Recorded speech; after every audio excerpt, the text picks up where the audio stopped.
बार बहुमत की सरकार आ गई और फिर कई बार छोटे घुट कड़वे घुट लेने पड़ते हैं आगे का रास्ता तय करने के लिए। या तो आप हफ्ते हफ्ते का हिसाब लें या 5 वर्ष का हिसाब लें। और देश के प्रधानमंत्री नरेंद्र मोदी जी के सामने ये चुनौती था कि हम अगले 5 वर्ष के लिए आए हैं और ऐसा कर जाइए कि दुनिया की सबसे ज़्यादा सकल घरेलू उत्पाद और सबसे विकसित देश के रूप में भारत उभर के आए।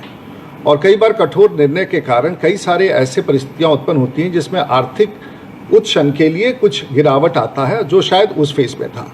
मैं आपको बताना चाहूँगा कि पिछले 1 वर्ष में आप अगर इस बात को ना भेजें, वन नेशन वन जीएसटी का लाभ दिखना शुरू हुआ था जब उसमें अपना इम्बैलेंस आया।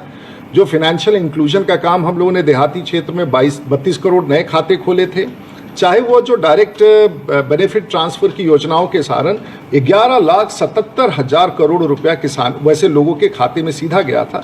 आपको याद होगा कि 1985 में एक बार राजीव जी ने कहा था कि 15 पैसे गरीबों तक जाते हैं। जेम पोर्टल का स्थापना हुआ जिसमें 55,000 करोड़ का लाभ हुआ। डिजिटल ट्रांजैक्शन का प्लेटफॉर्म बहुत बड़ा बना। इसके साथ अब मुझे सिर्फ एक बात बताइए, अगर ये लाभ का कारण नहीं बनता तो जो हमारे पास प्रतिवेदन है कि दुनिया में जो ईज ऑफ डूइंग बिजनेस का जो रैंकिंग था भारत का वो 142 था और 2014 में आकर के 15 से 19 में आकर के वो घट करके 63 हो गया। तो ये कहीं ना कहीं पूरी दुनिया ने WHO हो, IMF हो, UN हो, इन लोगों ने इस चीज़ों को देखा।